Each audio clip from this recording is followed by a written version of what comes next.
نو تاسو خپل بې عقلۍ ته د عقلتوب نوم ورکوئ، خپل علمۍ ته د علم نوم ورکوئ چې دا د نصاراو طریقه ده. نو ما تا ته هلته م ویلي، اوس یې درته بیا هم یم، تا چې د عذاب قبر په باره کې دا کومه خبره کړله، عقل خاوند به په تا پسې خندا کوي. تا ویل صاحب چې قبرونه مونږ څومره راوکنسته مونږ ته پکې عذاب نه ښکاري. یو جازونو کې انسانان والوتو، جاز راولوېدو، هغوی جسم ونه موندی شو، پته یې نه لګي. دوه دریم دماکه وشي، جسم پکې ټوکړه ټوکړه شي او مونږ ته پته نه لګي، هغې ته عذاب نه کیږي.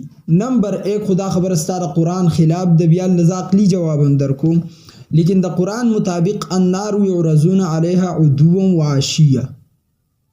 ته ووایه په قرآن کې صفا خبره په جنت کې ورځ او شپې نشته، چې دا ورځ ده او دا شپه ده. جنت همیشه ورځ ترتیب دی، پیږي به د جنت په باس باندې. نو په جهنم کې خو د سره شپه ورځ نشته، نه د قرآن نه ثابت نه د حدیث نه ثابت.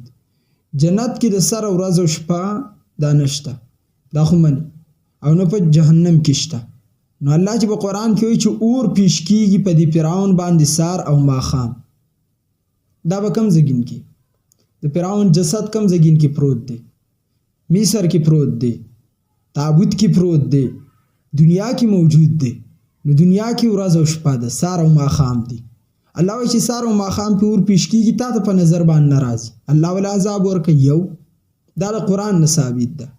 او بیا الله د دین وروسته فرمایي ادخل آل فرعون اشد العذاب، چونکې د قبر عذاب کم دی او د آخرت عذاب زیات دی. دی وجه نه په ورځ د قیامت به الله جل جلاله فرعون ته وایي د دې عذاب نو سخت عذاب ته نه وځه. نمبر 1 دا ستا د سوال جواب چې د فرعون جسم تا ته ښکاري، رب وایي عذاب وله زه ورکوم، عذاب ورته کیږي. اصل کې تا د قبر تعریف نه دی یاد کړی، د قبر تعریف دی د مړي جسم اجزا چې په کوم ځای کې پراته ده د قبر دی.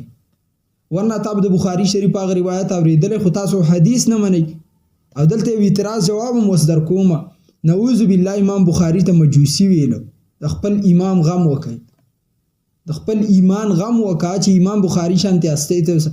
د امام بخاری رحمت الله علیه مقام خو دومره چې سوال له 100 کاله هر عالم د امام بخاری په نوم باندې فخر کاو، او دوی ته خیرن ویل چې یاره جی خلک بخاری ښکته بخاری پورته، او په مسجد کې چې دا نوم ویل شي د عالم د خلین چې بخاری شریف کې حدیث دی، خلک ورته بیا سر ښکته کی چې جی بخاری شریف کې نو لا شک حدیث دی. منګي منو امام بخاری رحمت الله علیه، نو دیو سوځیده امام بخاری ته.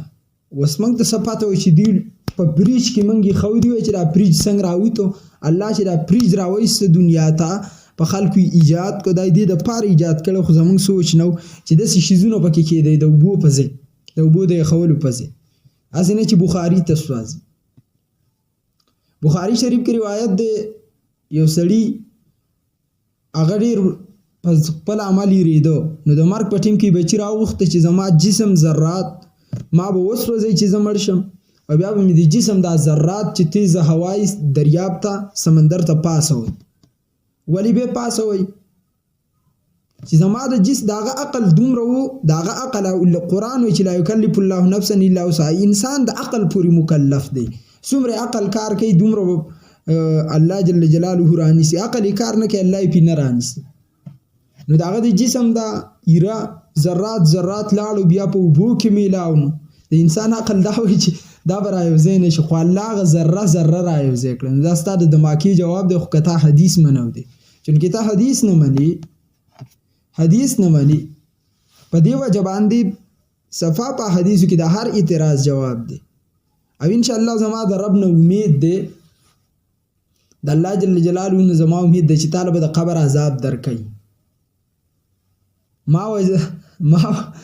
ما وعدنا ربنا حقا قالوا وجدنا ما وعدنا ربنا حقا. اتمه سپاره کې الله ذکر کوي چې تا باندې به بیا زه برکات صاحب आवाज وکم چې قبر کې عذاب وکنو. نو الله په دې قدرت لري که ستا جسم په هوا کې ته د یورو په شانوال وځي هغه رايوځي کولی شي. اصل توحید دا د تاسو چې کوم توحید وایي دا د توحید په نوم دوکه ده. ته د الله په قدرت یقین نه لري، ته په کم ځای کې د الله د عذاب نه نشي بچ کېدی. دوه، دریم نمبر دی وایي چې موږ قبرونه راوکانستو، نو په قبرونو کې خو موږ ته عذاب ښکاره نه شو، یا قبر سوری شي 2-3 کاله بعد. اول خو د دې جواب دا دی چې الله په قبر کې مثال په طور باندې عذاب وښودو، نو بیا د دنیا د پیدایش مقصد څه دی؟ دنیا خو د مقصد تحت پیدا ده، ابتلا ده، امتحان دی. قرآن کې اول الله وایي چې الذین یؤمنون بالغیب، ایمان بالغیب، د قبر عذاب هم په غیب ومني، فرشتې دې نه دي لیدلې هم په غیب ومني. جی د کراچۍ سمندر زما په احسنام الله خطاب کې موجود ده، د کراچۍ سمندر منل ایمان نه دی، د کراچۍ سمندر منل ایمان نه دی. عرش چې په کم سمندر پروت دی هغه سمندر منل ایمان دی چې تا نه دی لیدلی. ایمان وای دی ته چې په غیب وي. نو که قبر کې عذاب الله جل جلاله قبرونو کې عذابونه وښودو یا ثوابونه وښودو، که ثواب وښودو خدا د دنیا خلک دومره خواهش پرست دي چې د مړي نه به هغه څه اغستی. یو که چاته جنت کړکۍ وښودو څنګه چې حدیث کې راغله، خو دې ته خو ستا عقل نه راځي، ستا عقل خو په خپل غولو کې روان دی، غول خوري لګیا دی. دویم که عذاب وخو د دنیا کې به یو کافر پاتې شي، نو چې دنیا کې کافر نه پاتې کېږي نو ټوپۍ سر یې تسل راغلی. بلغ عني ولو آیات د امتی معمولی حیثیت دا دی چې یو آیات واوري بل ته ووایي، تبلیغ وکړي، دین وکړي، خلک اسلام ته راولي، خپل مقام په قیامت کې جوړ کړي چې الله ووایي چې دې زما بنده دومره خلکو باندې زما معرفت کړی، زه پې پېژندلی وم، زما لارې ته راوستي. نو چې قبر کې عذاب وښودی شي، ها د قرآن مطابق ته جواب غواړي، نو کرامن کاتبین یعلمون ما تفعلون. قرآن کې ذکر دی چې کرامن کاتبین ستاسو عملونه چې کومې فرشتې لیکي ستاسو په ولو باندې دي، تا دا فرشتې لیدلي چې ته مني. دا خلک روان دي ګوري دا په طریقه باندې انکار کوي. نن د عذاب قبر د پاره داسې باندې وګوري، سبا به د دیو مشر چې څنګه ویل چې جبرائیل علیه السلام دا فرشته نه ده بلکې دا یو نعوذ بالله الله د دې الفاظ نو موږ باج کی په خپل باندې ویل ګران دي. دا د الله جل جلاله یو قدرت غونته کی طاقت ده او تشبیهګانی مړ بیا مختلف الفاظ سره د خلکو ورکولي، چا د دې سور کولی لکه څنګه چې د سعودي نه دلته کال راشي دغه شانتي پیغمبر ته وحی راتلو دی ته جبرائیل وای. د الله او د رسول خاطر وکیل د عقل نکار والی د عوامو د پاره دین مبدلوي چې دوه خلک خوشاله کوي د الله د دین تصویر بیګار کوي. دویم په امام بخاری